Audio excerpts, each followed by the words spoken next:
better call somebody.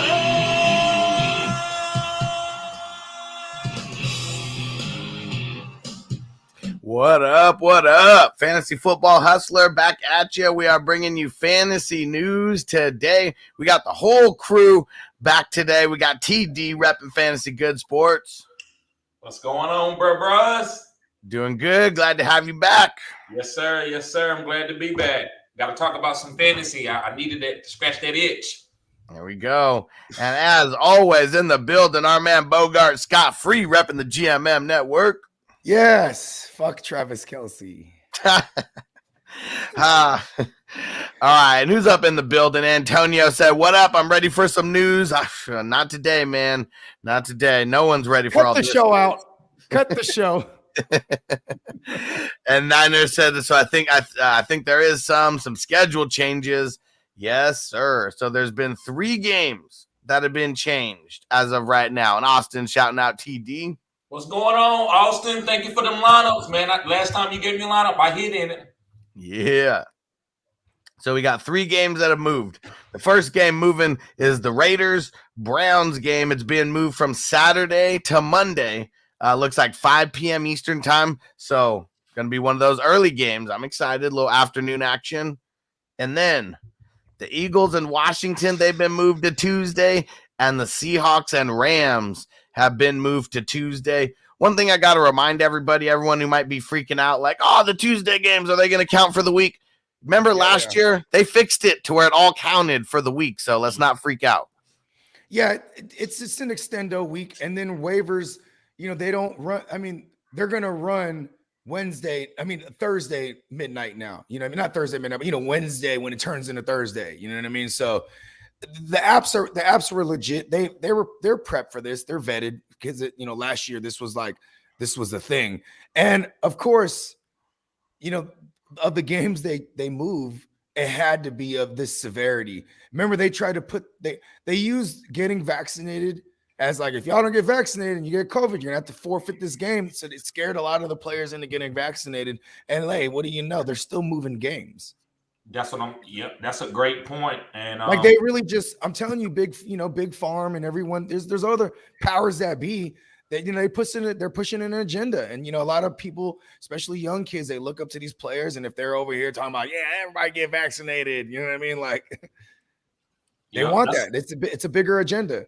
Yep, that's why a lot of people talk shit to me about Kyrie. I took up for Kyrie, and I took up for him every time because listen, I don't agree with everything a man says, but that's not the point. I respect men to be their own men. I don't like followers. Listen, I've been to space, and the world is not flat. Okay, Kyrie. No, and I mean, as crazy as Kyrie is, and as crazy as a lot of people are, because everyone has a lot of crazy thoughts. Like, man, we're talking about people's health. If someone has a pre-existing, condition that if they catch, COVID or whatever, and it could end up being, the end of them, like, people James Conner was terrified last year. Yeah, hell yeah. Like, he was terrified. Like, he actually got the Rona, if I remember correctly. He was out like 4 weeks. Like, he was just like, you know what I mean? It took him that long to recover from that shit because of the pre-existing medical conditions. You know what I mean? Mm-hmm. And I don't know what it is, but, when it comes to, let's just say white folks versus African-American folks, I don't know what it is, but the African-Americans have a lot more like pre-existing, me and TD were talking about just having asthma. I don't know too many white people that have asthma, it's real weird that a lot of these bronchial things, bronchial conditions, we just can't play around with that kind of stuff. Let me go. I'm going to go into this real slight. I don't want to but I looked this up. This is not our indigenous continent. And so with cold air, it's not good for melanated people. So it brings on conditions like asthma. But if you go to Africa and check that out, how many Africans have asthma? Very, very few. Yeah, it's an environmental thing, right? It's an environmental thing. Just like you know what's down here in Antarctica, what you think would happen to us? All of us, like white people that's from America or any ethnic background that's not from Antarctica. You would get sick. You would come up with these lung things. So that's all about that. I tell you this much, JC Money, you put him in the dead of winter in the middle of Alaska. He'll be all right. Exactly. But you know what I'm saying? But see, that maybe it's ancestral, right? I mean, Yeah. like put it like this. You know what I'm saying?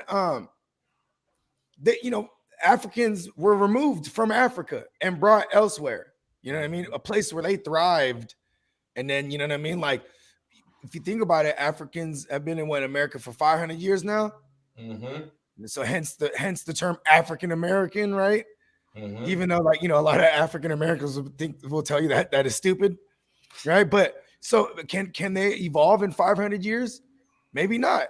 I mean, because humans evolve over hundreds of thousands of years and maybe even millions. If some people will argue that humans haven't been around for millions of years, but maybe it just we haven't had documented history that's survived over the test of time. That's why we still find big old structures that predate written history.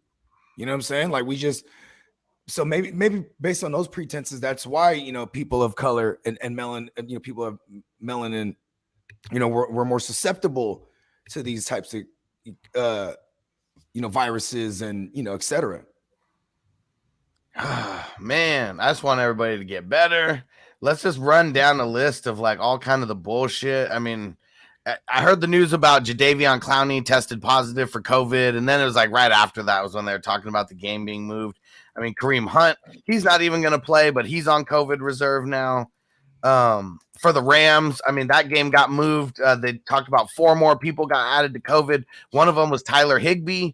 So if you're planning on Higbee, I mean, shit. Oh, no, not Tyler Higbee. Hey, man, I was depending on Tyler Higbee this week. and you're one hell of a fantasy manager if you made it here with Higbee. That's basically handicapping yourself every week. And then like every 6 weeks, he gives you a treat of a touchdown. You know what I mean? And I was hoping it could be this week versus Seattle, who's pretty bad. I think it was about 6 weeks ago. He had a touchdown against my Niners, right? So, hey. Yeah. He's due. All right. You ready for some more bullshit? Not COVID related, thankfully. Elijah Mitchell, not at practice today. Yeah, still in the concussion protocol. So that tells me that it's really bad because, like, you don't need to fake that. You know what I mean? Like, he got the They ask him, what's your name? Eli. And they're like, and then they ask him again, what's your name? Elijah. Depending on what format you use. You know what I'm saying? He's my opening sleeper. He's confused. He's got the dizzies. Oh, man. Well, Bogard, give us your thoughts on everything San Fran. I mean, mostly talking about the backfield. Okay, well, Elijah Mitchell actually affects everything. It's a ripple effect. When Elijah Mitchell doesn't play, because when he does, they love him, gets all the work. You know what I mean? It's a team that's going to run 30 plus times as a team, right? Usually. And, when it's Mitchell, he would get like 20 some touches of those. You know what I mean? Now it's going to be like Debo, getting all the money downs. Maybe he doesn't get a lot of the work between the 20s, but all the money downs, third and shorts, red zone packages, goal line. He's going to be that guy in the backfield. And, just like it was last week. Right. And then, because he's being used more as a running back, this really opens up Ayuk. That's what's been happening for Ayuk. It opens up for him down the field. You know what I mean? Because now he's actually the number one receiver, quote unquote, WR, because Kittle's obviously, the main look. And this actually opens up for Kittle too. You know what I mean? Yeah. Like and it has been. So, and I'm just glad that the 2 places that I have Mitchell, I have bye weeks because I'm like, get right. You know what I mean? Just, spin around in a circle, whatever, the other way around, make, even it out. whatever the dizzies you got, I hope he shakes it because, you know what I'm saying? And then the other spots that I'm in the playoffs, I have Ayuk and Kittles, and I'm like, okay, this might be destiny here for us that need Ayuk and, you know what I mean? And Kittle. And Debo for that matter. Oh, yeah. And I'm firing up Ayuk everywhere. TD, I've already dropped Hasty in a couple leagues where Hasty was like maybe my 6th option, so I didn't really need him. I'd rather have a higher upside wide receiver. What you messing with Wilson at all? You going to put him in there? It just depends on my team. If I'm okay with streaming a running back, if I got other running backs on my team that I feel more comfortable with, then I will roll them out there. But I think he's okay if he's the last ditch effort and you don't have anybody else out there to put it to running back slot. I think it's okay. you don't want to dud there. So I don't think Jeff Wilson would dud you or Hasty would dud you. If he's a RB4 with RB2 upside because if they just so happen to give him the goal line look or a target in the red zone, and because that I'm telling you, Debo, this is Shanahan. This is one thing that's transparent about him. He's gonna go with who he trusts. You know what I mean? And here's another Shanahan thing. He gives you a shot. He gave Trey Sermon a shot, didn't work. Because Mitchell's been in and out of the lineup, right? And every time he's out, he gives someone a shot. So then he was like, you know what? Debo's my guy. Debo, get in that motherfucker. Show them how it's done, right? Yep. And then, while Mitchell's out again, it's just been automatic. Debo, you're in there. Yep, Debo's one. I mean, it was crazy. I can't remember what game it was, but seeing Debo come out and taking the first snaps at running back. The Rams. The game against the Rams. That was the second or third game without Mitchell. Bogard, you remember beginning of the year that I don't know what it was. I think it was a mock draft we did, and we talked about hybrid players. You remember that? Because I know you got a great memory. Yeah, I certainly do remember this conversation. And this is what's going to happen. You brought up Debo. Yes, Cordero Patterson. It started with Percy Harvin. Some guys like that. I was actually excited for Laviska Shenault coming into the year. Too. There you go. I was about to say you had Urban Meyer, who is the coach of all those guys. You know what I mean? Exactly. That's why. But then Urban Meyer sucks in the NFL. Apparently, I don't know, and I do want to touch on that real quick. Go ahead. What by him kicking Scobie and shit? Yeah, you need to. I don't play that shit because I didn't play coaches grabbing me by my face mask. I was a respect guy. Like, I'm gonna respect you, you respect me.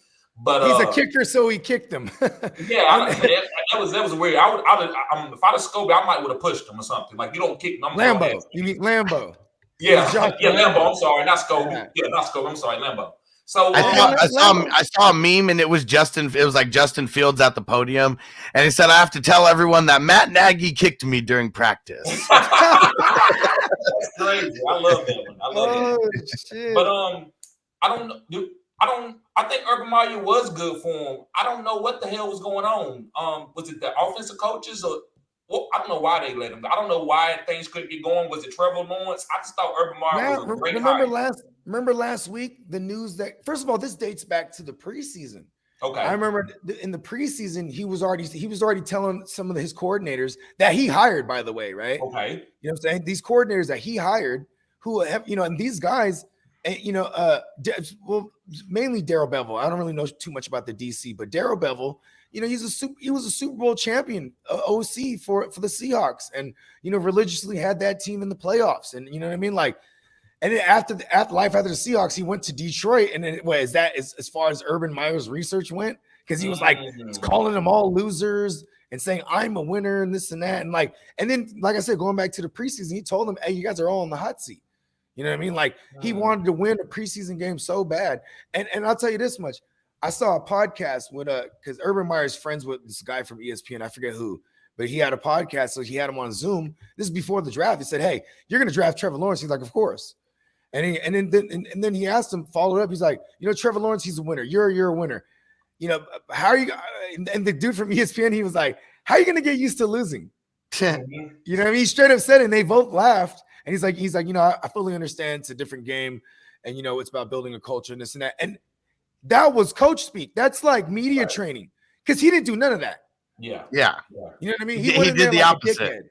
Yeah, he went in there shitting on them like they're kids, and apparently he's done that in college too. Why the hell would he do that? So he went to Florida and he talked shit to those Florida players like Brendan Spikes and those guys. I don't like fucking Aaron Hernandez. Could you imagine him punking Aaron Hernandez like at practice?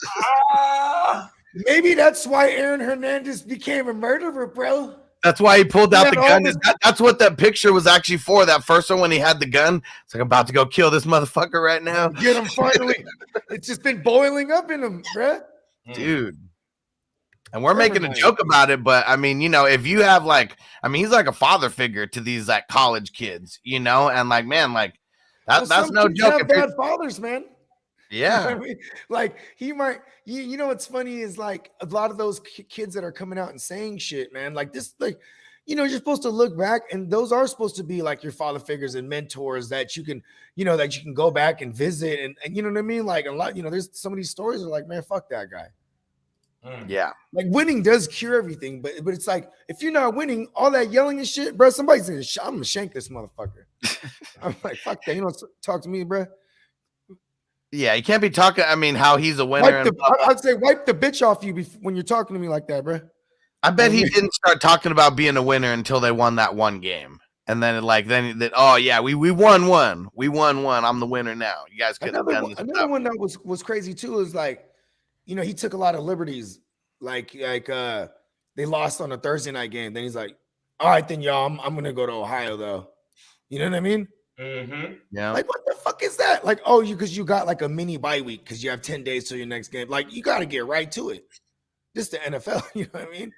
You got to get right to it. Right back to the drawing board. And he's like, I'm gonna go fuck with this young bitch. What a fucking jackass. All right. Well, how about some more news? For the Patriots, Damian Harris has been ruled out for Saturday's game. Ramondre season. Yep. Yes, sir. Yes, sir. We've been waiting for it. We've all been waiting for it. It might be a 1 week thing. I don't know how bad Damian Harris's hamstring is, but could be a 1 week thing. Could be a couple week thing. Playing Indy, both these teams coming off a bye, so Belichick's success rate off a bye. I mean, it's stupid high, man. Like this guy is one of the most winningest coaches after a bye. When you're winning, that means the game script is running. He's second to one coach. He's second to Andy Reid, but after that, he's. But it's because I think he's coached like twice as long as Andy Reid, right? Or not twice as long, just a few more years. You know what I mean? Oh, well, yeah, it's a few more years, about maybe 8 or 9 more years. Yeah, because then they were coordinators before they were head coaches. You know what I'm saying? But Bill started off as a coordinator, and then when he was his first couple years in the league, he wasn't doing too well. Cleveland as a head coach, right? Yeah, as a head coach. But he got Cleveland into the play. He got them into the playoffs, and they turned into the Ravens, and then he went back to being a coordinator for what's his name, Parcells. Yeah. Mm-hmm. Yeah, but going back to what I'm saying, he's one of the most winningest off the bye week. Winning means positive game script for the run game. So Stevenson is like a high end RB2 here. Yeah, because they also use him in the passing game. Yeah, he's a big 250. That kid's like 250, and he's great after the catch. Listen, awesome. Damian Harris is not getting re-signed there. I mean, this is why they draft the Stevenson. Exactly. You draft these guys because running backs. Belichick got it right. Yeah. He's like, we don't never pay He's like, pay running backs, but don't pay nobody. He's like, he'll pay a corner. He'll pay a corner or a quarterback. Yeah, that's true. That's about it. That's true. He knows how valuable a cornerback is, though. And pass rush too. Linebackers, Mike linebackers. They've paid them. How about this? Well, there you go. How about that? He'll pay some people on the defense. He'll pay the right people on the defense. Offensive line as well. Yep. You know what I mean? Yep. I mean, look at Trent Brown. Trent Brown, they traded for him, traded him away, went a year and trade him back. You know what I mean?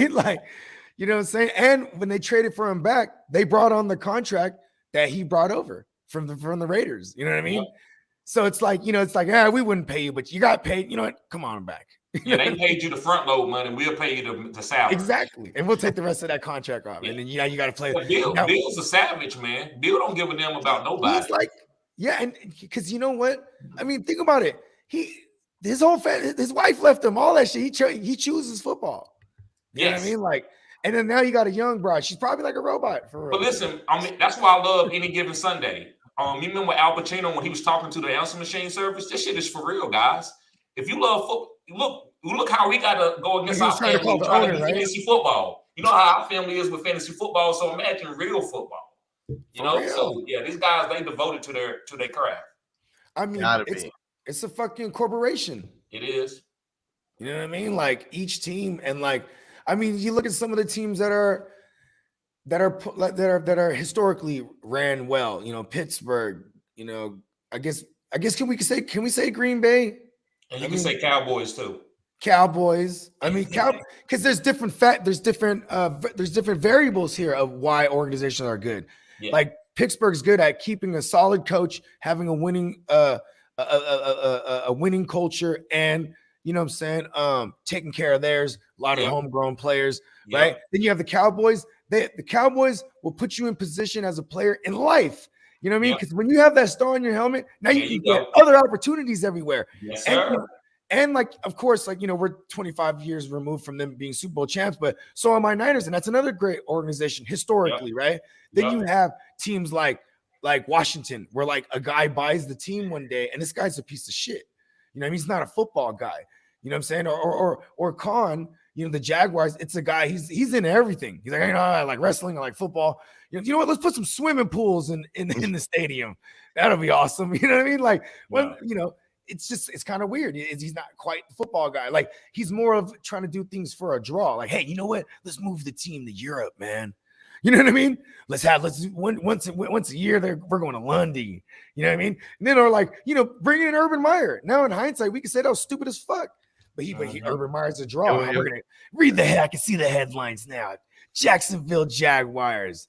Resurgence because of Urban Meyer. Like, what I mean? First thing they did was when they had that AEW. They had that AEW pay-per-view, and it was at the stadium. And Urban Meyer is in the coach's office or whatever, and they actually take the match in there. And Chris Jericho is like, "Let me steal your laptop here, Urban," and steals his laptop and like smashed it over the head of someone.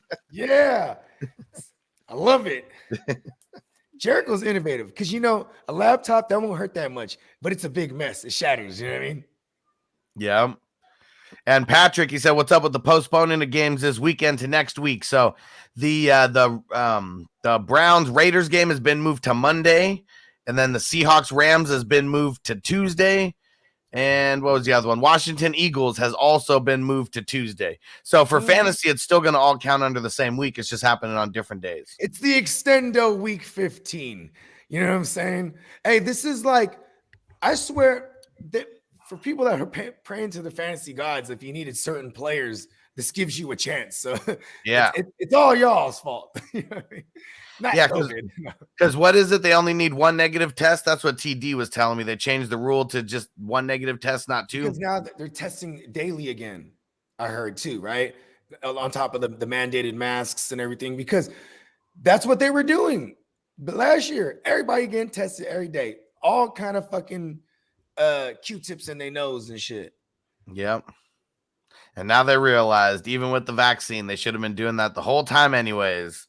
It just wouldn't have made sense, because what would have been the reason to get the vaccine if you're still getting tested every day and all this kind of stuff? But I was watching some shit on the Sackler family. They're the people that created all the big opiate companies.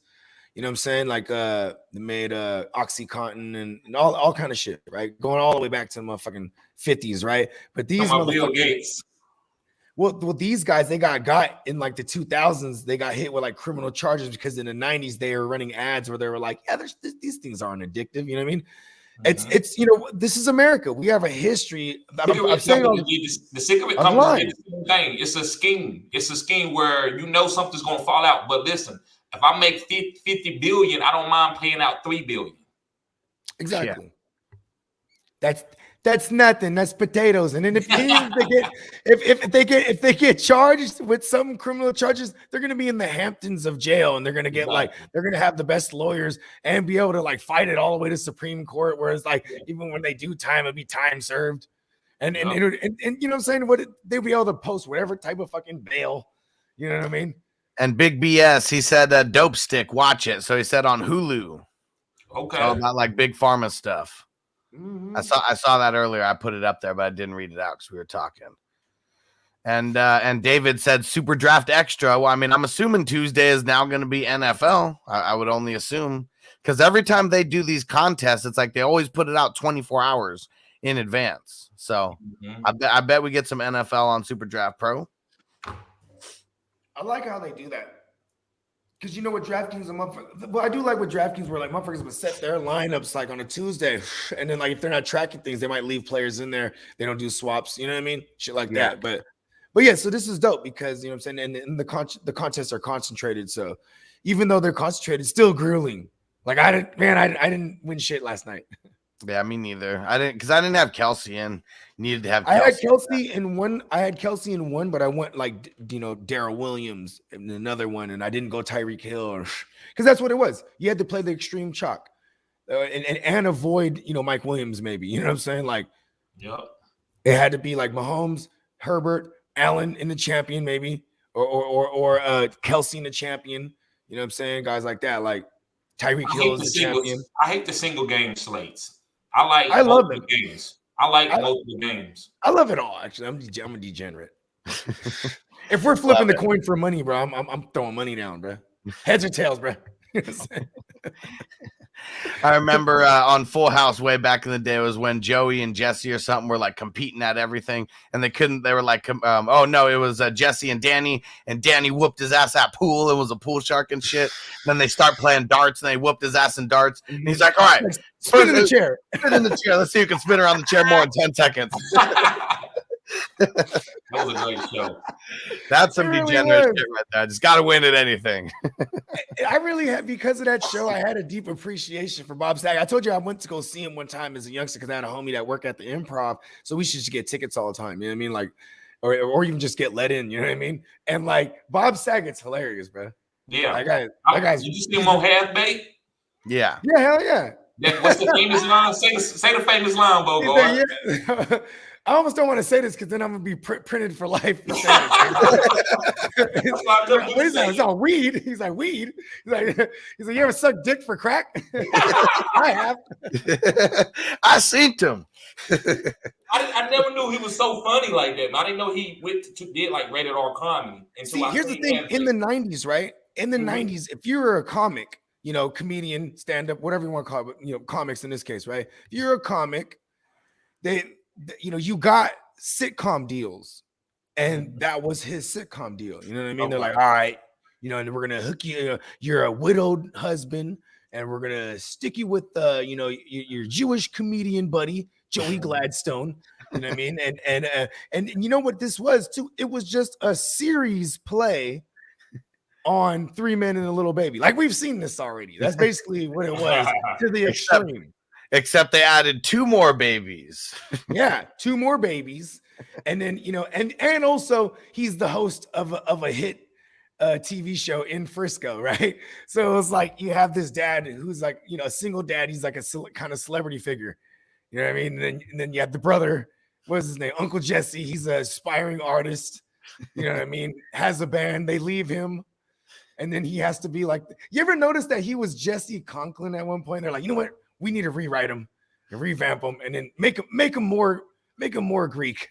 Yeah, I really don't get the change with the last names. Like I don't it's get like it. Judy from Family Matters just not being on the show at one point. They never reference it. They're just like, she's gone now. She's just randomly not there. Yeah, I mean, just was never there. The one that I could respect was in the Fresh Prince, where they actually like made notes of like the mom being different, about the kid being like a baby one season and then being like 5 years old, you know, the next. When did they make notes? What did they say? You know, it was so tiny. I really can't remember, but it was something to where that they said something about the mom being different. See, here's the thing: the original mother, right? I think she had a discrepancy with like with the showrunners or something like that. No, we have to keep it raw and uncut. She went crazy. Yeah. They weren't doing her right. Okay, so that's really what it was. I just didn't remember. Motherfucker. Yeah. Okay. Yeah. Did you see that Hustler? Yeah. Okay. She wasn't playing around. She'll cut your ass. Yeah. Yeah.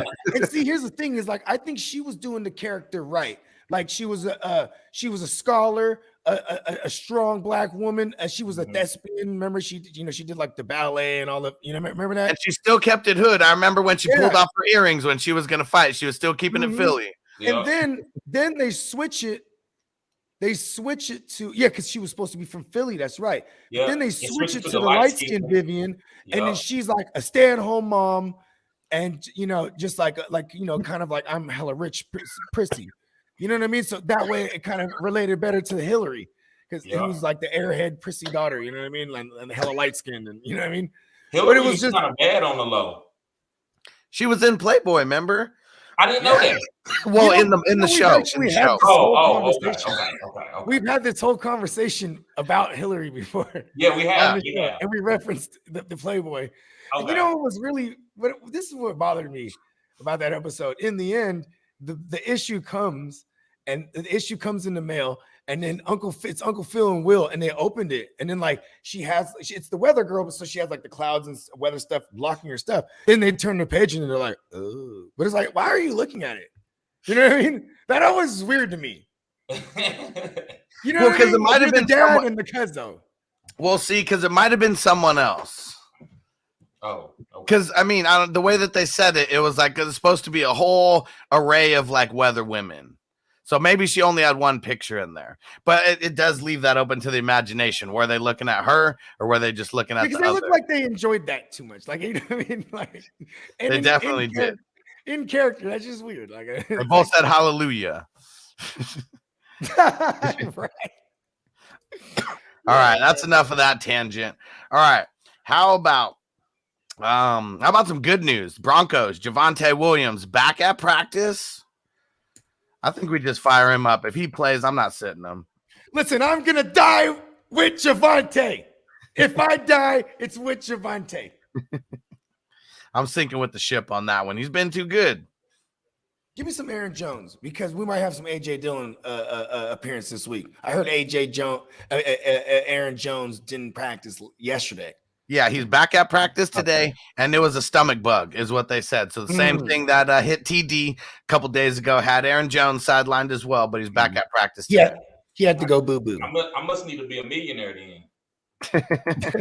You're on the right path. On the right path. Aaron Jones eating all them cheese curds, B. Man, JC Money's telling me about these cheese curds. I'm like, Did you man. try it? Yeah, and it sucked. It was horrible. Well, he even said the one that I tried sucked.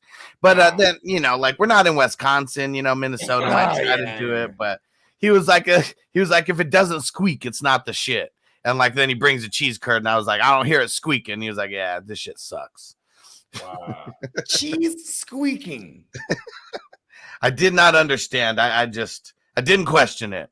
That's gonna be a hell of a symphony in the bathroom later. All right, here's some weird news for the Eagles. Jalen Hurts, full participant in practice, but still listed as questionable.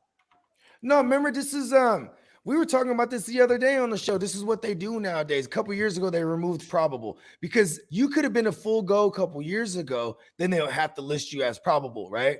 Full go in practice means like you're going through it, right? No. I'm gonna say I gotta say more often than not, if you're a full go at practice, your injury designation gets removed. Like Josh Allen, he was a full go at practice, no injury designation going into the game. That's scary. See, that's a lie to me. because okay, look at Austin Eckler. They never removed the Q tag off of him. But he never got a full go in practice. It's a good point.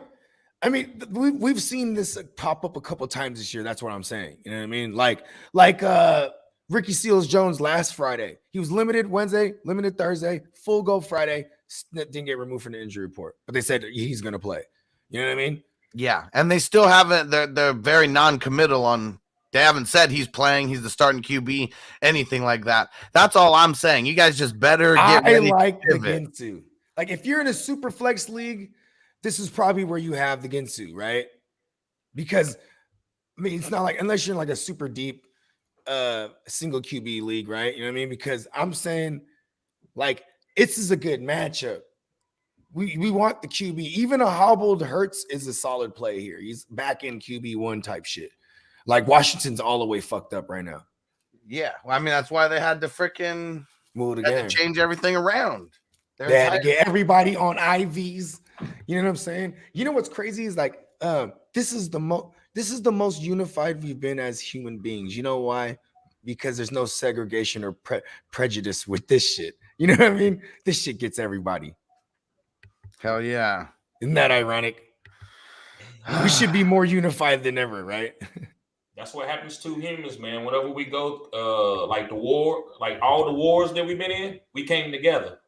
Remember, that's how we started integrating race is through the wars. Mm-hmm. Yep. Oh, we need them now. They come on, bring them guys on. They good. You know? They was over there. They was over there in Puerto Rico one time. They was like, "Whoa, that's how they make them over here, bro." You know what I mean? We got to bring some of these back. Where are you from, bro? From Florida. You know what I mean? All the Puerto Ricans in Florida now. But yeah, I really feel like it's war and it's sports. Yep. Like that's really what's connecting.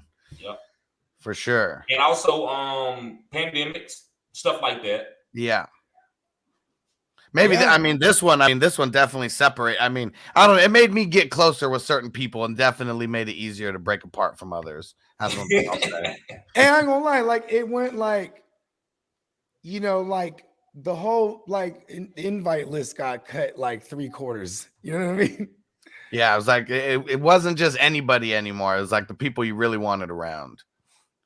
And like, you know, people that really know me, so I'm not annoying. They know it's just me, because I would be really annoying to some people that, because I'd be like, hey, yo, bro, so if you about to slide through Friday, all right, what'd you do today? Yeah, okay, I'll call you tomorrow. You know what I mean? Like, hey, what'd you do today? Who was you around? Like, I need to know these things. I'm OCD, bro. You know what I mean? I don't want nobody bringing some shit to my house. It's happened to me already. You know, yeah, it was on my daughter's 8th birthday this year. Right back in the summer, and it was her best friend, and just her best friend. So we just took her and her best friend, took them to an indoor water park. Okay. You know, they're going crazy. I'm in there too with the little man. You know what I'm saying? Acting a donkey. You know what I mean? We just having a blast. Go out to eat, all this stuff. And she's also the neighbor, because, you know what I'm saying? This is my sister's baby. Long story longer, it's my sister's baby daddy's other kid, and they, you know, so she's always been around. Like she's like our other daughter. You know what I mean? Okay. And they just happen to have moved next door to us. So you know what I'm saying? So now like they're there all weekend, and then boom, we get the call like, oh shit, she got it, and she got it from. And we got a call from the school. Someone in her school tested positive, so she got it from school. And it was like, oh shit. Luckily, not luckily. Unfortunately, only my daughter got it, because it's not lucky. And either way, that was legit, bro. They're like, oh shit, because that's circumstance. It got let in through our hearts because we love this little girl. Same thing that happened to me. My son's birthday was last week, and everybody from that party got sick. I hated the worst. I have stomach. Because I ate a lot of hot sauce and shit when I was young, so I had my lining out of my stomach is fucked up. So when I get to throwing up, I throw up bad. And so everybody else, it was like I thought I was gonna have to call the rescue squad. And I told my girl, I said, look, I'm gonna go through one more episode, and if I can't rebound from this one, then we'll do it. But after that last episode I had, I started feeling better. Yeah, you finally purged a lot of it out. Exactly. You're right. Hey, you know, hey man, I'm glad to hear you're in better shape though, man. You know what I'm saying? Yeah. Like, yeah, it's I thought it was the vid, but it wasn't. Hey, Drew, we're going to answer your question right now. Just remember, man, you want priority? Just leave it in as a super chat, bro, because we're talking about news. This isn't even a Q&A show, so we do our best to answer questions. But we do Q&As at the end of the show fully, you know what I mean? And just stick around and rock with us, man. You know what I mean? Yeah. We rock with you. Well, here you go. Drew says, does Waddle or Landry have a chance to play? Is it worth it to hold out and start Thielen? Thielen's not playing this week. I mean, it's already not looking good, so I'm not recommending holding out. And Waddle and Landry, they tested positive for COVID, so your guess is as good as ours. We're literally taking this day by day, so you better be here day by day asking if they're going to play or not. Bullshit. This is bullshit. This is not. If I was Waddle, I was some of these guys playing on Sunday, I would say, well, we schedule our game, because that's not fair for guys that's playing on Saturday. They will if they want to be eligible to play on Saturday and then they can play Tuesday. That's bullshit. Well, the Rams Seahawks, they were a Sunday game and they got moved. Okay. So I think it's just because there was so many cases. I don't know the exact reason. I didn't go read the shit that Adam. The Rams got the most. They got like 28 or something like that. You know, Washington got 21. You know, the Browns got over 20. So these are all the teams that are involved in those games that got moved. So how would you feel if you was a team that had 3 players on COVID? Would you want your game and you say you had an important player? But that's how the whole year's been, though. This is like the most severe case, you know, of like. I don't think it should matter how severe it is, because the rules said in the beginning, and I had a comment in my section. I think Rochita said it. He said that. Let me see. Yeah, Kitty. Kitty says NFL should not have rescheduled the games after saying they would not. I agree with that. I agree with it too. But I don't like them saying one thing and being reactionary because they fucked up. They always lie. You know what I mean? Like this don't surprise me. And then look at then you see Ian Rappaport. He pops up. He's talking about, all right, so the owners got together. Oh, they can get together. Oh, there's a Zoom. The owners got together. They figured out everybody's wearing masks, and they only have to test negative one time, and they just switch it all up. Here's what happened. I've seen this before. We could go all the way back to the Mighty Ducks. And one of the kids' dads was a cheater. He was playing in the wrong division, best kid in the league. And, of course, they bring up the discrepancy and how this kid needs to be playing for the right team and blah, blah, blah. And the rich white people go behind the scenes and they cut the deal with the Pee Wee Hockey League. And they said the only thing is he's got to withdraw his protest, and he wouldn't do it. But, like, that's how easy all these damn leagues can be fixed. You know what? I'll tell you this much. For everybody that was waiting on somebody, this gives you a chance. If you're waiting on Landry, get you like a Peoples Jones or something so you could pivot. You know, if you're waiting on, you know, who else is in these games that people was asking? What was that dude asking? Oh, if you're waiting on Thielen, Waddle, it was Waddle, Thielen, and the Waddle, Jarvis. the Waddle ones, you got to move. They're not playing, right? You know what I'm saying? But the Jarvis one, you got, you know, hopefully you could put Waddle in the IR and go grab like a Peoples Jones or something if you're going to try to wait that out, because that's a solid matchup too for him. You know what I mean? Like, I like, it's a good play for Landry against the Raiders. Super weird. And then it also gives the other tight ends chance to come back too. So maybe if those are y'all that grabbed up Njoku, maybe I go try to look for like Gerald Everett or something. You know what I mean? It's nothing on my waivers. I can't speak for y'all. The two playoff leagues that I'm in. Listen, we're in the same boat as you, TD. You know, it's naked out there. It's bare bones. You know what I mean? Nothing. I mean, everybody got everything on their team. I'm almost like, but the guys just out of the playoffs, drop all your players. You right? You know, it's funny because, man, there was a guy in one of my leagues, man. He did this for 2 years in a row. And then, like, you know, the second year, you know, we had to go and fucking put all the players back on the team. Like, he didn't make it. So he's just all mad. And then, like, the third year, like, man, he's not coming back, bro. It was like bruh's friend. You know what I mean? It's like, listen, tell your boy he's not in, bro. That's some bitch-ass shit, bro. It depends on who's dropped, though. It really depends on who's dropped. He dropped the whole roster. Well, see, but that's what I'm saying. Like, I mean, if you're just doing it like that to drop the whole roster, then you're just being stupid. But, yeah, I mean, there's some angry cuts. There's some people who shouldn't be cut that get cut throughout the whole season because people are angry. How do y'all feel about guys who's working the waiver wire that's not in the playoffs? If it's not against the rules, I'm gonna do it just because. I mean, now I won't because I'm in so many leagues I just don't have time. Okay. But to screw over people who may have beat me or whatever, I'm gonna do it if there's no rules. If there's no rules against it, that's it. As long as there's no rules against it. Yeah, I think it's because listen, they paid their money, so I'm not gonna sit there and tell them that they can't get guys off the waiver, right? If it's not a rule, but it's Bush League a little. You know what's so crazy? It is Bush League shit, but you know what's crazy is most home leagues they stay how they were when they started. Most of them, you know what I mean? And because motherfuckers don't want to change shit, and you know what's funny is, you know, no one will change that. You can only people in the playoffs, or at least let them get first dibs. Yeah, right.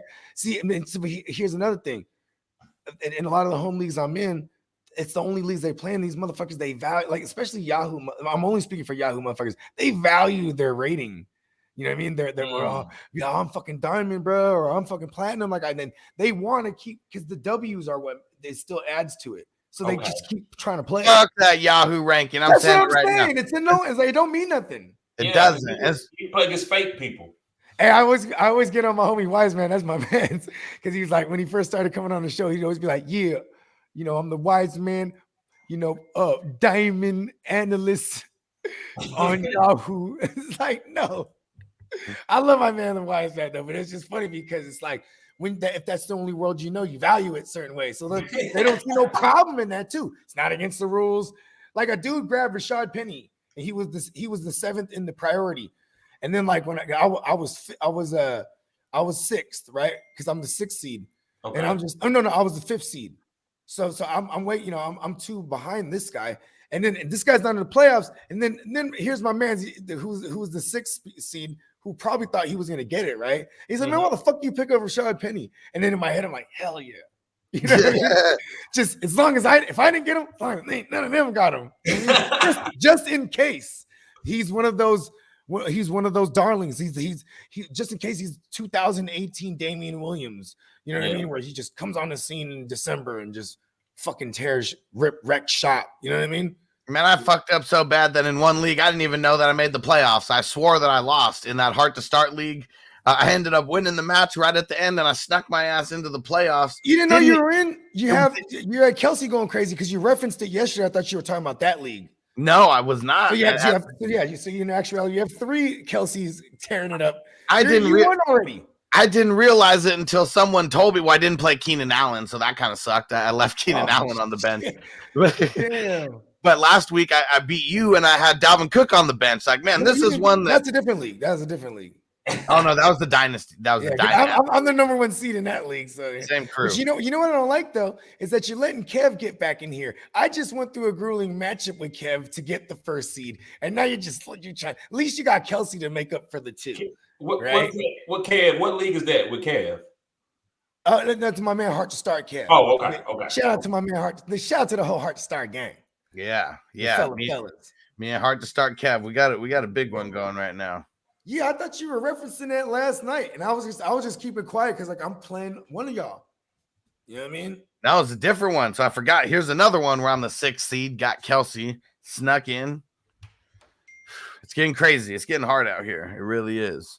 Luckily, I got a lot of 1st-round buys. Here's the thing with Kelsey. People were complaining because they expected extraordinary things. If he got you here and you're the 6th seed, now he's getting you to the next round. Like Steven, what up, bro? What up, Steven? I'm just saying, stamp the ticket. Like you're going to the next round. He gave you a tremendo advantage. One thing about fantasy football playoffs, you can be garbage all year. And if you boom it for 3 games in the fantasy playoffs, you a star to me. And this is kind of like guys like T.Y. Hilton. I'm not saying play T.Y. Hilton. But I'm just saying, these guys like this, these are guys that can win you fantasy playoff games.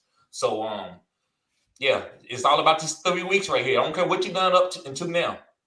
Yep. What up, Lee? He said, what up, Hustler and the crew? He was at the game yesterday. Yep. Super dope game to be at. That was a dumbass, lit-ass game. Hell yeah. I mean, until the 4th quarter. Hey, you know what's funny is if I'm a Chargers fan, every time you should kick a field goal and they're going for it, I'm like, yeah, that's what we do. Then you don't get it. And then the next time you go, yeah, we're going to get it this time. That's what you got to do against Patrick Mahomes, right? And then in hindsight, it's like, should have kicked all them field goals, man. Nah. How do y'all feel about that? You think he should have kicked the field goals? At least one of them. I think they should have. Before the half. So I said the one, the very first one. I'm all for kicking the very, very first opening drive of the game of getting those points. Because I think the 0 really kills the momentum. Okay. But their play calling needs to be better. I'm not mad at the call. I like the play call for fantasy football, but they just got to get better on that play call. I'm talking about with 20 seconds to go and you have the ball, right? And you go for it. That's fucking huge, though. Man, you get that fucking touchdown right there, and you're giving up the ball. That's fucking huge. No, I agree. And then I respect you because I know you usually cutting edge with stuff like this. I respect you. Go for it. Yeah. Listen, I'm all about it. I feel like hindsight. When you're on 4th down, you're 1 for 1. Then you're 1 for 2, and then you're 1 for 3, and then by the time you're 1 for 5, you should have kicked some of those field goals. I don't know. I don't know. I think it's easy to say that you don't get it because if they score all them times, Bogard, today on this live, you've been like, hey, that's how you play football. That's how you play. If they listen, I think they needed to be working their red zone packages more because those plays were pretty blase blah on 4th down. They could have came up with more creative shit. When you're going for the 5th time, the 6th time in the game, and you're already at that point 1 for 4. Mm-hmm. You know what I'm saying? Why? It's there. It is like you said it better. It's the play calling. You should take the points. Your defense was smothering at that point. You know what I mean? Especially before the half. You have 20 seconds, kick the field goal. What was it? What would it have been? A 10 point? It would have been a 17 to 7. Yeah, but these 3-point swings don't mean shit with Mahomes. That's the thing too. It's almost that mentality, just knowing you're gonna settle. Because that shit's man. We just can't settle. Like you got to be going for the gusto. Let's You talk know I'm about not Bill saying any of this Belichick. before. Let's talk about Bill Belichick, what he did against Peyton Manning. Bill Belichick. Oh, when they failed when he failed on his own 15-yard line, Bogard. Mm-hmm. This is Bill Belichick. This is a guy that knows the numbers, been coaching for years. He went for it because he knew you give the ball back to Peyton Manning. Done anyways. Mm-hmm. Here's the thing. I've even seen Bill Belichick lose the game because he knew. Oh no, do I have that wrong? Oh no, that was the Patriots. No, that was the Colts. They dropped the game so they could change the standings in the playoffs. Anyways, going back to Bill Belichick, he's kicking some of those field goals, bro. Yeah, but I'm saying though, he will. Like in that situation, he would have. Yeah, because he's gonna realize real quick. He's gonna realize after so many times on the goal line, like, okay, their red zone defense, the red zone defense keeps holding us. Take some of these points, then they make the adjustments at the half. Like, see, that's another thing too. When you're Brandon Staley, you should have been playing. You should have been taking those points. He's ultra aggressive for a rookie head coach, and he's learning the hard way. You know what I mean? But you need to be though. You need to be ultra aggressive because you don't get any points for finishing in the middle of the pack. I mean, it's either you go big or you go home. Like no one gives a shit if you finish third in your division. Like if you're not first, nobody cares. You might as well be last. It's his call as a head coach. And then the play call comes from Joe Lombardi, and they both are like, it's poor. It's been like that all year too. And it wasn't even like Herbert was going through his reads. It didn't even look like it. Looked like that was the design call. Yeah, the one call. Yeah, I agree with that. Mm-hmm.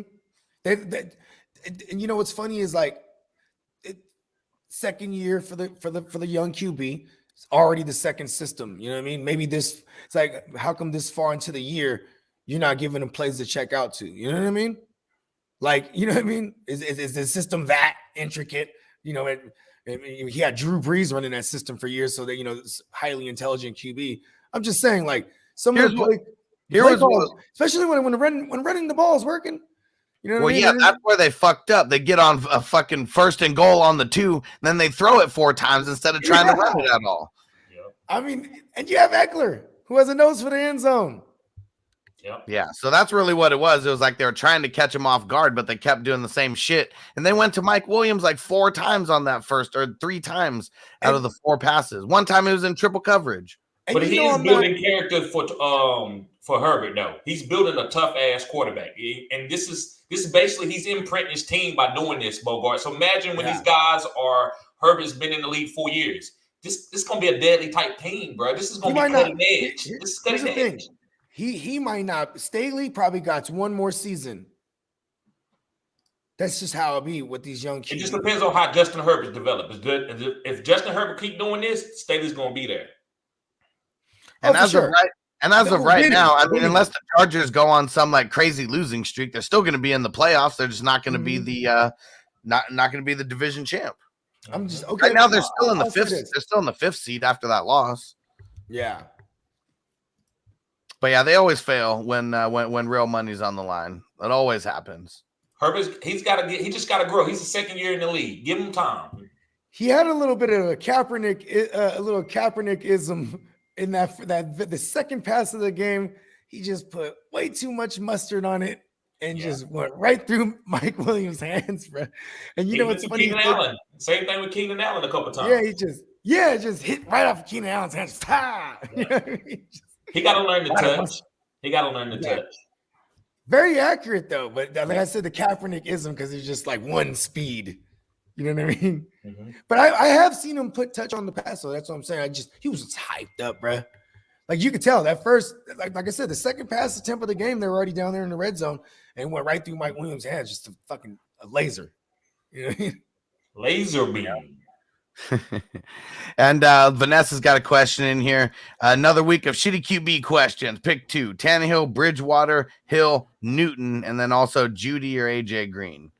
Well, for sure, AJ Green over Judy. I'm not messing with Judy. No. Yeah. Leave Judy alone right now. Yeah. And then I like I go with Hill. I'm going Hill for sure. Yeah, I'm going Hill and whatchamacallit it? Hill is bad game proof. Yeah. He can throw 3 picks and still have 20 points. I mean, when Lamar was in his heyday, I mean, he was averaging 100 yards on the ground. You know, like I'm not saying that Hill is Lamar Jackson, but if he's going to be averaging 100 yards on the ground, his route to 25 points is pretty easy. Exactly. I'm going Tannehill and Hill because Bridgewater's just been so fucking average. Yep. Yeah, Bridgewater's like putting 13 points in your lineup. You know what I mean? At best. And I'm not going to get cute and try to put Cam in, especially with Josh Allen them playing, and they upset that they lost last week too. So I want to put Cam, but I can't. I think Cam's okay. He is okay. I'm not going to tell. As a content creator, I ain't going to tell people to play him.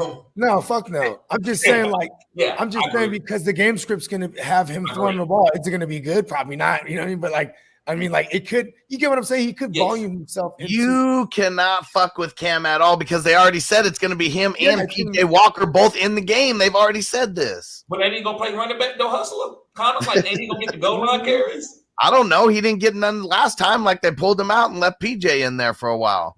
Last game, I think he had 2 rushing touchdowns. Carolina was no, that was the one before it. Yeah, the last one that he played, he didn't do nothing, right? No, he did. I think he had like 16, 17 points. Maybe I'm mixing up the games. The week before he didn't do anything when he threw all those picks, like 4 picks. Yeah, he had a low end QB2 outing against Atlanta last week. Yeah, he did have the one. He had the one rush and then the one passing touchdown. Okay. Yeah, because remember the string bean had one. Yep. Yeah. Shout out to my man Robbie Anderson finally showing up when no one gives a fuck. He might be a league-winning player. Hey, listen, I was saying that, bro. I was saying that, but then I just don't like getting laughed at. You know what I mean? Yeah. But also, I'm a string bean truther. You know what I mean? And like, that's the reason you fired Joe Brady. You're like, we're not running the ball enough with the guy we paid CMC, and we're not throwing the ball at the string bean, and we just paid him in a bag in the offseason. Anyway, what do they do right the game after? They start throwing it at the string bean. You know what I mean? The game after they fire him. Well, we were just mentioning Taysom Hill, and I forgot it was on the last stream that we mentioned. Sean Payton tested positive for COVID. I don't know if we mentioned it on this stream or not. So he's not going to be at the game this Sunday. I don't know how much of a difference it's going to make because Taysom, you just give him the ball and let him run anyways. Listen, Sean Payton, he's telling Taysom what to do, man. In that helmet, you know what I'm saying? Hell yeah. They can have some mile radiuses on those things, I'm sure. That would be dope if he could do that, huh? Yeah, just be like a couple miles away from the stadium and the hotel. The seconds are crucial. So if it's like a second or two off, you know what I mean? You'd be screwed. All bad. Yeah. They gotta let the coaches coach from I guess they worried about cheating, but they should let the coaches coach from the hotel room. I guess they gotta worry about them cheating, like getting outside influence too. That's true. That's probably right. They would never let that happen. Yeah, because you could have some other guys on the other side, like. But they let these motherfuckers in New York make all the calls. It's the mob, B. It's the mafia. You feel me? All right, let's see. What's some other stuff here? We got for Washington. I don't think we mentioned that Heineke's also on the COVID reserve list. I mean, we did another reason why they're moving that game back. Swift officially out for Sunday's game. He ain't coming back. He is not coming back. No reason to. And for the Jaguars, no, man, come on, man. You already know he's not. I mean, if you have him, you're not going to drop him. 100%, I'd say there's a 2% chance, bro. Hold on. I was setting it up for the spike. Yeah. What was all that 1 in a million talk? Oh man, and Life in Sports Talk with Jake says Sean Payton out in the parking lot with the headset. That'd be classic stuff, man. Just make sure he's separated from everyone, Be good. Listen, I know it's dangerous, but if we were already all wearing hazmat suits, right? Like, you know what I'm saying? By this point, they would have mastered the hazmat suit. You get what I'm saying? Like, yeah. If we had started using hazmat suits, they would have already had it down packed right now. And you could have that motherfucker on the sideline coaching in his hazmat suit. Because I bet you can even build custom hazmat suits for these dudes to be out there playing with. And they probably, and then they still stand in another bubble thing. You know what I mean? But then it would, like Bubble Boy. But then it would be like an extreme health hazard, obviously, for the audience. You know what I mean? Hey, hazmat suits But for my everyone. version's better. You know what I mean? All right, for the Jaguars, Carlos Hyde has been ruled out for the game, and I wonder if this is just like a attaboy for James Robinson, like we got you. But the one thing that I'm still nervous about is still the Jaguars. I don't see them going up to where they're just going to keep grinding the ball. I mean, unless it's like ownership that came in and said, we're doing what we did last year. I don't care if we're up by 30 or down by 50. We're still running the rock. Mm-hmm. What do you Trevor think? Lawrence, is he good?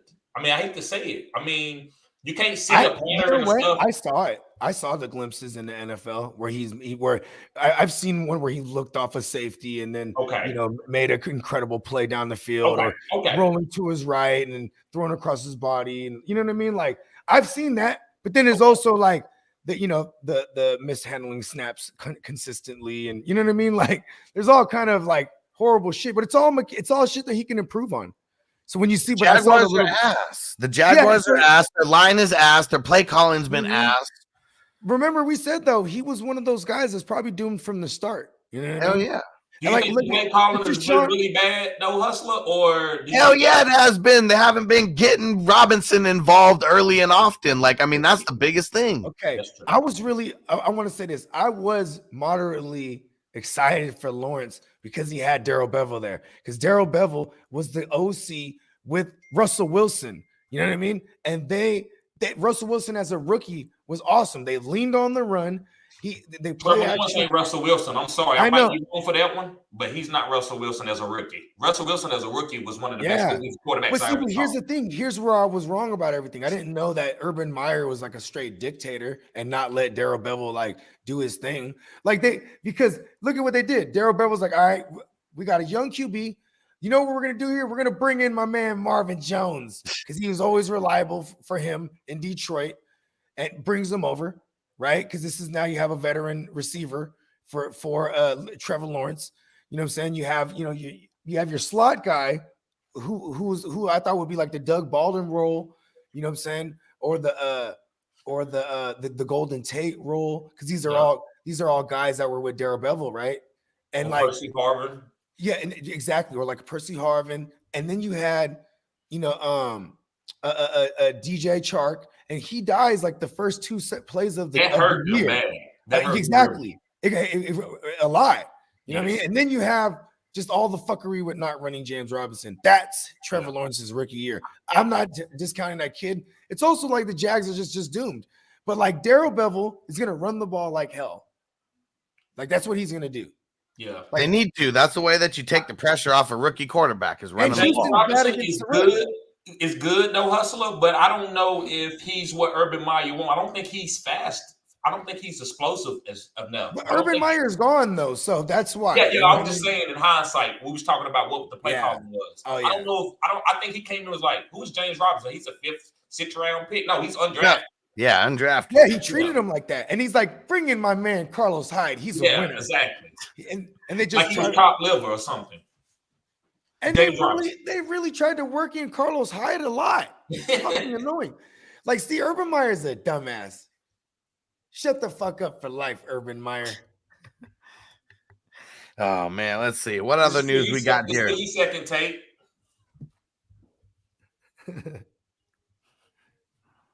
Can y'all see it? Let's see. Is it blurry? It's a little blurry. It's my Michael Parsons Vegas ticket for Defensive Player of the Year. Nice. Oh, nice. $10. Oh man, to win how much? $1,500. Yeah. I should have put $100 on it. I'm mad now. Yeah, why not? If you believe in something strong enough, you know what I mean. 100 to win 15,000. Ditch throws type bets. I made like 5 bets, like Kenneth Gainwell Rookie of the Year, things that could bring some money. So I really didn't. I was hoping he was gonna do it, but I couldn't bet $100 on it. No, you're just playing the odds, like yes, the payout. That's how I bet. Yes. Yeah, because right now that payout's not 15 to 1 or 151 or whatever it was. Probably like $10 to win $30. Yeah, for real. See, you know what's crazy is what was it, that year that the Niners went to the Super Bowl, me and my mans were in Vegas, so I was like, yo, let's just put $100 on that shit. You know what I mean? Like each. Yep. You know what I'm saying? And yeah, that shit hit. You know what I'm saying? That was the 28th January 2019. You know what hit again? Huh? No, because then we ended up going to the Super Bowl the next year. Oh, okay. I don't remember. To be honest, I don't remember what it hit. Okay. I can't remember. That was too long ago. Like the specifics of it, because that was one of those ones where it was like, oh shit, we actually won. Like, you know what I mean? Like. And Facebook user said, how many of your leagues have you made the playoffs in cash leagues, Hustler, and what's the biggest prize you're going for? So I made the playoffs in 27 out of 38 leagues, and 12 of those were first round buys. And Bogey, what's the Tyrannosaurus Flex payout? It's $200, $200 buy-in, so it's $2,400 up for grabs. I know the third place gets 300, second place gets 500, and then every year in this league's existence, first and second usually split. But you know what I mean? The second place is 500. You know what I mean? So it's a pretty significant. So how much is left on that? 1,600? Yeah, something like that, or 18. I can't. I'm hella. That's what I'm shooting for right now. 1,600. But if it's me and Bogey, I'll gladly split. Mm-hmm. And then still whoop your ass though after we split. I'm gonna remember this. I'm gonna remember this. My team is dying over there on my bye week too, man. I have Josh Allen, Elijah Mitchell, and Swift, and I'm just like, okay, cool. At least I have this bye week right now. I'm like, when I saw Mike Williams to go down, I was like, oh no. Last night, early in the game, I was like, oh, JD dead. I was like, he's dead. But even Keenan Allen went down, like, oh, because I have both Keenan Allen and Mike Williams in that league. I'm like, just been rocking both of them. I traded for Keenan Allen even. I was like, I want both of them. And then Mahomes looking real good. He'll be looking good for me next week going up against the Steelers at home. Yeah. Man, I tried to buy low on Mahomes when he was going through that drought. People weren't going for that shit, bro. Fuck no. You know why? Because people are still attached to where they drafted him, bro. Yes. Yeah. They'll be like, oh, well, I got him in the first round. Well, you're a dumbass. Yeah. Not me. And here's the deal. It's a good deal. Take the fucking deal. Exactly. Like, you know how many? I had Cordell Patterson everywhere. I only have one share left of him. Right. And I'm actually he's one of my guys in the playoffs right now. And we're trying to fend off Travis Kelce assault. We're pretty much dead to rights. But, we pulled off bigger comebacks. But either way, my point is I had so much Cordell Patterson and I immediately flipped him everywhere I could. Just immediately, because I didn't know if it was going to last. And people wanted him. You know what I mean? So like I was able, like I turned him into CD Lamb in that league. And that worked out phenomenally for me. Actually, I never really looked if it would have made a fucking difference. I know I missed a game out of CeeDee Lamb, so you know what I mean. Maybe but I did trade for him after during his bye week, so I didn't miss any time with him, but except for that one game. So maybe that's the karma. I bought him after the bye week that I still got him to miss a game. And it's funny. It's a lot of karma for me in fantasy this year. Like shit coming back to bite me in the ass type shit. Here's my question for you, Bogard, because you make as many trades as like I see anybody make. Yeah. Do you think that all of your teams, we're just talking all your teams, so we're kind of talking in a vacuum. Do you think you helped yourself more with the trades, or do you think you hurt yourself more? Help myself more because here's a lot of times when I start to make a trade, because a lot of these teams, I'm in 21 leagues. I'm in 14 of these things, and 3 out of those 14, I have buys. So the way I'm looking at it is, a lot of these teams that I made trades in because I drafted at a certain time. Then I felt different about a player, and I'm like, I need to go get him. You know what I mean? Y'all get what I'm saying? Because we were drafting since fucking Super Bowl, man. Yeah.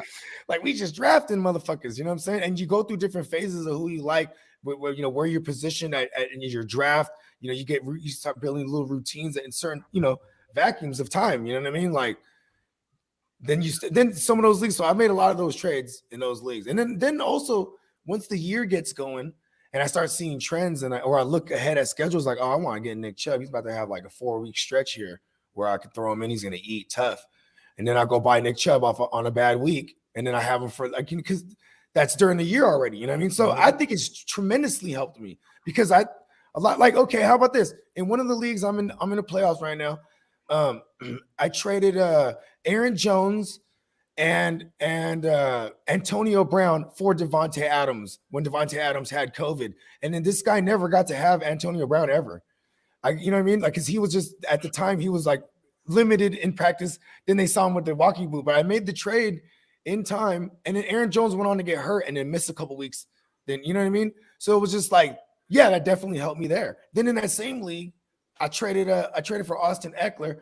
I gave the man Michael Carter. This is back in October. I gave him Michael Carter and DeAndre Hopkins. You know what I mean? Mm-hmm. Just for Eckler straight up. And DeAndre Hopkins, he didn't have him at all until like the last 2 weeks, and now he's done. And then Michael Carter's barely coming back from. He had Michael Carter for about like a game. So it's like, I don't know if I'm just ducking and dodging the Reaper, the fantasy Reaper, but aren't we all? Right? And like, so in hindsight, it's not like I had a crystal ball or anything like that, but I was always trying to improve, and it just so happened to be right in time before those players were worthless. How do y'all feel about this? So this is the most leagues I ever been in at one time. I was in 12 leagues, and out of those 12, 2 was best ball. But I started going against people, and me trying to win the game, I was going to automatically lose in another league because of the players. I'm like, damn, I don't know how to cheer. And that kind of bothers me. That kind of, because I want to win as many as I can. You'll get desensitized to it. Okay. Here's what it is for me. I literally don't even look at the matchups unless it's someone that I'm playing that I'm about to talk shit to. Okay. I want anytime I have a guy, I just want him to score. That's it. I don't care if I'm playing against him in other leagues. I want him to score if I have him started. So that's where my energies are going. That's why the Monday Night Miracles, there's no Monday Night Miracle on this show that like, oh, I need this person to score this much, or, like I need him to score under this. Because guess what? I got him on 10 of my team. So we're willing it into a big game. If you happen to go against him, it is what it is. But that's why I played in 38 leagues that were non-best ball, 45 if we include the best ball, or 44, something like that. I'm not in like at my home leagues. I know these motherfuckers, they're also super vicious as well. They just don't do content. You know what I'm saying? But like what I love about this year is that every single one of my leagues is ultra competitive. You know what I mean? I know that just like a lot of leagues, there's still people that they what's the word I'm looking for? They tap out, bro. They're what's the word I'm looking for? They're checked out. Like, you know what I mean? Like, yeah, and I still can't stand that because it's still hard to 100% weave that, but motherfuckers paid. You know what I mean? My leagues ain't cheap. You know what I'm saying? So it's like, all right. But still though, I still don't. I send the nudges immediately. Like, I'm like, hey, yo, bro. You know what I mean? Like, I noticed this one dude, this is back in like week 10, or no, not week 10, week 12. You know, I'm playing him, and I'm like, all right, cool. This motherfucker didn't set his lineup yet. You know what I mean? Then it's like the day before, it's a Saturday. He didn't have no one on Thursday, so it's a Saturday, and I'm like, hey, bro, go check your lineup, man. You know what I mean? Like, go check your shit, bro. You know what I mean? Then in my head, I'm like, I tried. You feel I me? ain't telling you shit. But then that was because you know why I believe in that shit. You know what I mean? Maybe it's good karma, so I'll remember not to slip. Last night, my fucking I forgot. See, I had a hustle moment too. There's another one.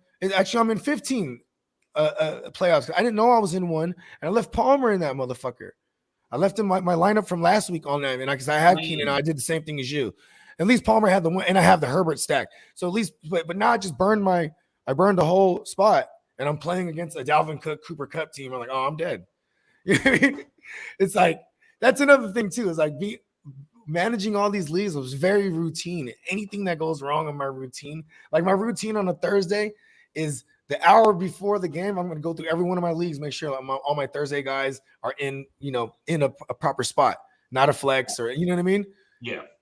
Yeah, and I didn't do that yesterday because I'm just like I didn't do that. This next season, I'm gonna have an intern working with me on my fantasy football teams. That means you're gonna double up on leagues then. I don't think I'm gonna double up because man, that shit got crazy. But I know I'm not gonna be in less. I know that much because like most of these leagues that I'm doing, I mean, it may be new people in it, but I love the concepts of them. Here's the thing: I'm all about bang for my buck.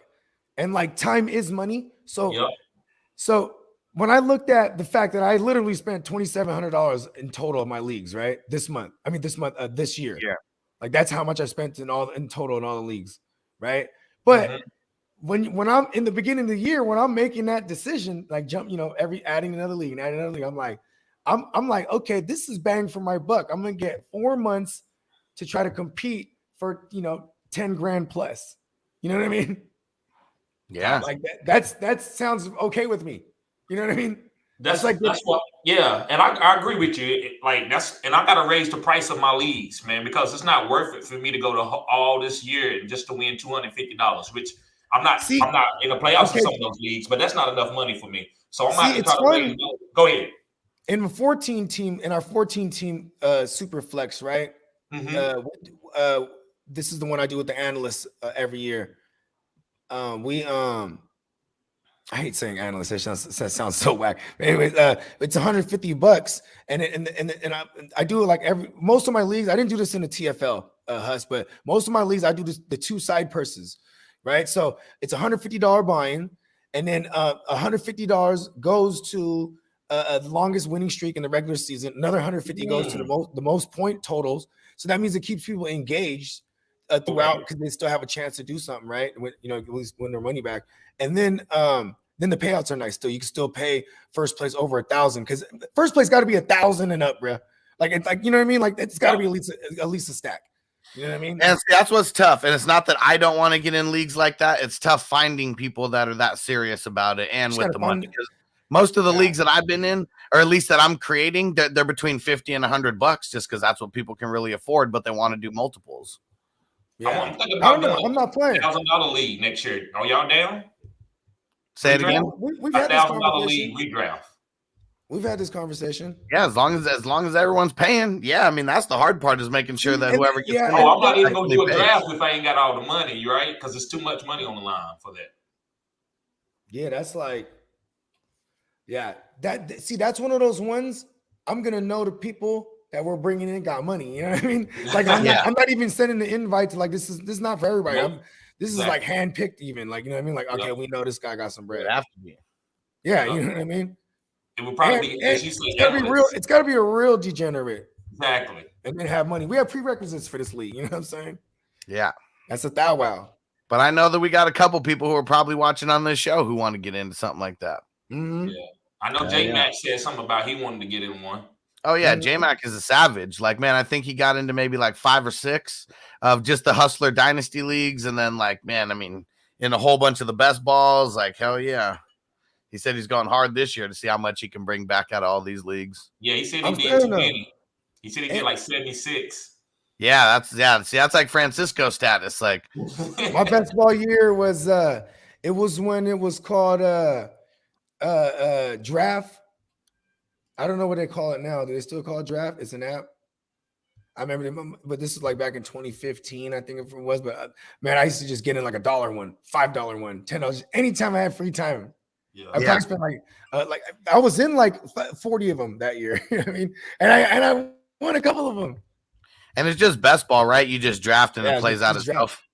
Yeah. And it's funny because when you do best ball drafts too, it's funny because you know, you're drafting according to how the ADPs or I mean even just how you feel at the time about players. Yeah, like, you know what I mean. Like DraftKings and FanDuel, those are $50,000. I went to the playoffs in 2 of them, and so I'm glad the games got moved back because I didn't know if my players was gonna get to slot in. I got some really good players, guys that that people went high on early, but who knows how that shit works, man. Last year I thought I was gonna do good, and I ended up getting beat in the first round. I'm like, what the fuck? So yeah, I think that's really what it is with best ball. You just got to fill a bunch of different lineups. You know, I think that's really the key to it. Yeah, best ball's rolling the dice. Yeah, only out of the 6 that I was in, 2 of them I made it to the playoffs. And a lot of my other teams died with injuries. I haven't even checked mine, man. I haven't even checked. There you go. You got to check it, bro. I mean, because we don't have to do anything for it, right? No. So like, no. Yeah, so you know what I mean? I haven't checked them. I'm about to check it out though. And there we go. Devin said, I'm in. I'll get in a few if possible. Can't wait for the ones you got in store for the playoffs. Oh, yeah. So the way that I explain it, we got week 18. That's the end of the regular season. All of these playoff leagues are starting week 19. So the very, very first week of the NFL playoffs is the way that it works. So Pretty much. Just think, really over the next like 3 weeks, I'm going to be putting a bunch of these leagues together. We're going to know who's going to draft where, things like that. I'm going to put out a video of the app and show how you draft and shit, because it's a little bit different than Yahoo and Sleeper. But yeah, it's going to be a big tournament, 12 teams each. We're each going to have a quarterback, 2 running backs, 2 wide receivers, a tight end, and 1 flex, not a super flex, just a flex. And you're only picking NFL like playoff teams, not the teams, but the players on those teams. So big strategy, because you can still hit the waiver wire, but you're only getting people that are in the NFL playoffs. So literally every single week, NFL players are dropping off. So that's part of the strategy too. You got to get these players that are going to be playing longer. So I guess I'll be drafting the Chiefs and the Bucks. And see, but what if the Chiefs end up being the number one seed? So that was another thing. I'll sit back. Well, there was someone else who last year they went Kelsey with their first pick, and then they ended up losing, so they didn't even get to play Kelsey, because it's so the way that it works, 12 teams. Okay, it's literally just like a point race. Whoever's the top 6 teams in points, you move on to the next week. Okay, same thing after that. The next half going up, it's 3. Then 3 people are in the finals, and if you make it to the final week, you're in the money. Okay. And just a $30 buy-in, so it's just something small, because you literally could just be playing for 1 week and losing that also. But yeah, it was fun. We did 9 of them last year, and I ended up winning 2 of them. Stu won 1. I can't even remember who else won, but I remember the ones that I won on. I had Brady in there. He rode him all the way. Brady? Yep, in the NFL playoffs leagues last year. Oh yeah, it's gonna be fun.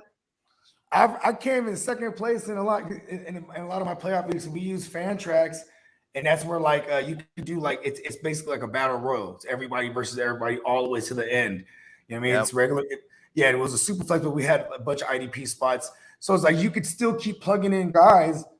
You know what I mean? As long as you can find someone off the waiver. You know what I mean? And it's just total points at the end. You know what I mean? And of course, it's if you could pick the right QBs that go the distance, you know what I mean? It helps you tremendously.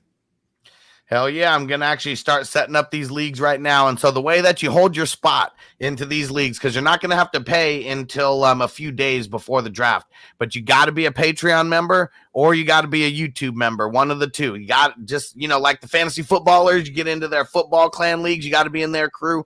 Same thing. That's the way that you get your spot held. So Devin asked me yesterday, do I got to send the money to hold the spot?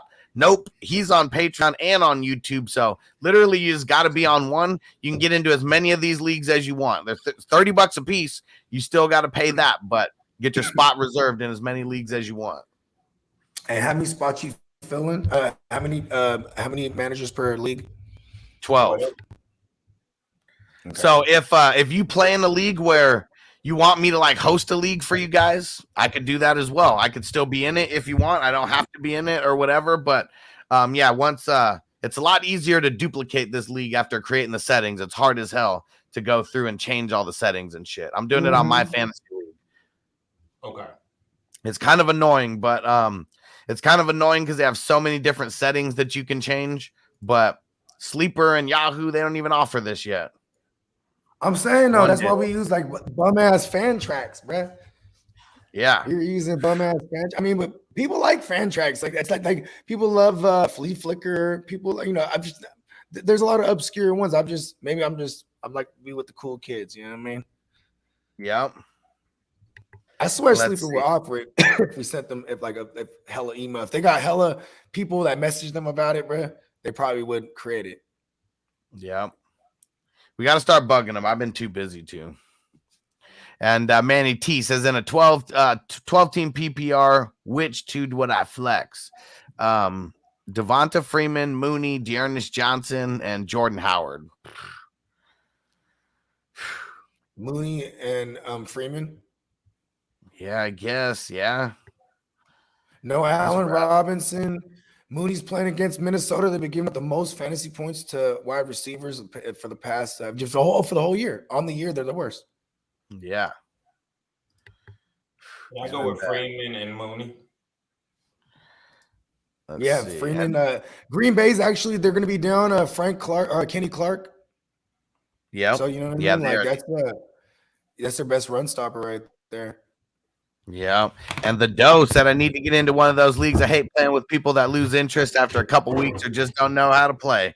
Hell yeah, man. Like all my home leagues, they're getting real stale. Like the most fun leagues for me are the ones where I'm meeting people off the internet and playing with them because they're all just as addicted as me. So yeah, man, get on Patreon. Just go to fantasyfootballhustler.com and go get signed up on Patreon. The cheapest way, or at least the most cost-effective way, is signing up for the year because you save a percentage on that, and it's like $30-something bucks. Then you're locked in for the whole year. Let's see. And Sea Dog said playoff week comes and my whole team goes down. Yeah, it's rough right now. It's rough. All right. Yeah. All right. Well, we're going to get up out of here. TD, why don't you tell everyone where to find you at before we get up out of here? All right, guys, go find me on guys, I'm a little weak right here, so I don't have the energy that I usually have. But go find me on OnlyFans, guys. And like I said, this Sunday, I might move it back. I shouldn't, but I've been sick and I haven't done some of the things that I needed to do. But guys, go sign up. This is the last year for the $10. I know that. So if you don't sign up this year, you're no longer going to be able to get it for $10. And whoever does sign up, you do stay in for $10 for life, no matter how much content I'm providing. I am a growing channel, guys, so I'm going to be providing a lot of things for y'all to do. I'm going to be having leagues next year, listener leagues, so make sure you sign up for that. Also, guys, please go sign up for Super Draft Pro. We all got our Super Draft Pro links in the description. Go sign up, guys. It's cutting-edge content. It's a killer platform. I know y'all guys want to play against us. Super Draft is going to be having things. So go sign up for Super Draft. You want to play us in basketball, hockey. We're going to have invitations all the time. So go sign up for that, guys. And also, guys, go find me on any social media platform. I'm providing content, videos on there, and it's cutting edge. And Bogard, tell everyone where to find you at. In the Matrix. Blue Pill. Yeah, that's all I got. And don't forget, guys, in about an hour and a half-ish, I got the Hustler Dynasty League recaps. So this is going to be good. If you've never played in a Dynasty League, you want to get a little bit of insight, you can come ask some questions about the leagues that we got going on. I'm going to be talking about who's fighting it out for the playoffs. Every single league that I'm doing is like a themed Dynasty League. So we got some that are like wrestling themed. We got wrestling characters, and even people in the playoffs might still be fighting for something as of now because we have these weekly champs, and it's totally separate, from the actual contest that we're doing. But there's going to be a totally separate side pot championship happening on week 17. In some of these leagues, some people have sewed up both spots already, but I'm going to be explaining a lot. We already got the first 6 draft picks for 2021 in each league because as soon as the season ends, the bottom half, that's the where the draft picks kind of slot out for 2022. The rest is going to come down to these playoff teams. And oh, nice. Anthony said Uncle Buck 209 on SD. I was wondering who that was on Twitch. So Anthony is Uncle Buck. All right. Yeah, I like it. You don't provide nothing for the consolidation league. For the consolidation playoffs. Say that again. You don't provide anything for the what do they call it? The toilet bowl? Well, the toilet bowl is still there, but I'm not going to base the draft picks off of that because how the regular season ended. Yeah, because what's to stop someone from just tanking, in that toilet bowl just to get the number 1 pick? So at least now that we're playing for the toilet bowl, no one's just going to want to lose. Okay. So you don't get anything for winning the toilet bowl? No. Okay. Man, I'm glad you brought that up because in my keeper league, I gotta go and fucking screenshot what it is because in stupid Yahoo, I forgot to change the settings so everyone's gonna keep playing and it's not, you know what I mean? So I have to remember how the top 6 or the bottom 4 finished. You know what I mean? Yeah. Because this keeper league's only 10 men. You know what I mean? Right. Well, there we go. And so, yeah, it's starting in about an hour and a half. So make sure you guys tap in And tomorrow, got a live stream in the morning or, early afternoon, whatever. And then we're bringing you the Saturday late night tips again. And then we got a really long stream on Sunday morning. We started at, what did we start at 9? We started at 9 a.m. Eastern, and it was juking from the get-go. So I think we're going to be doing the same thing. Yeah. I mean, because, they up. That's their morning right there. Yep. All right. Let's see what came in at the end. And Doe said, I don't have Twitter. I may need your help, bro. Hit me up on Instagram. It's at FF Hustler. Hit me up on Instagram. All right. We'll see you guys later. I'll still be answering some questions during the Dynasty stream too. So make sure you guys tap in. We'll see you there. Peace out. Peace.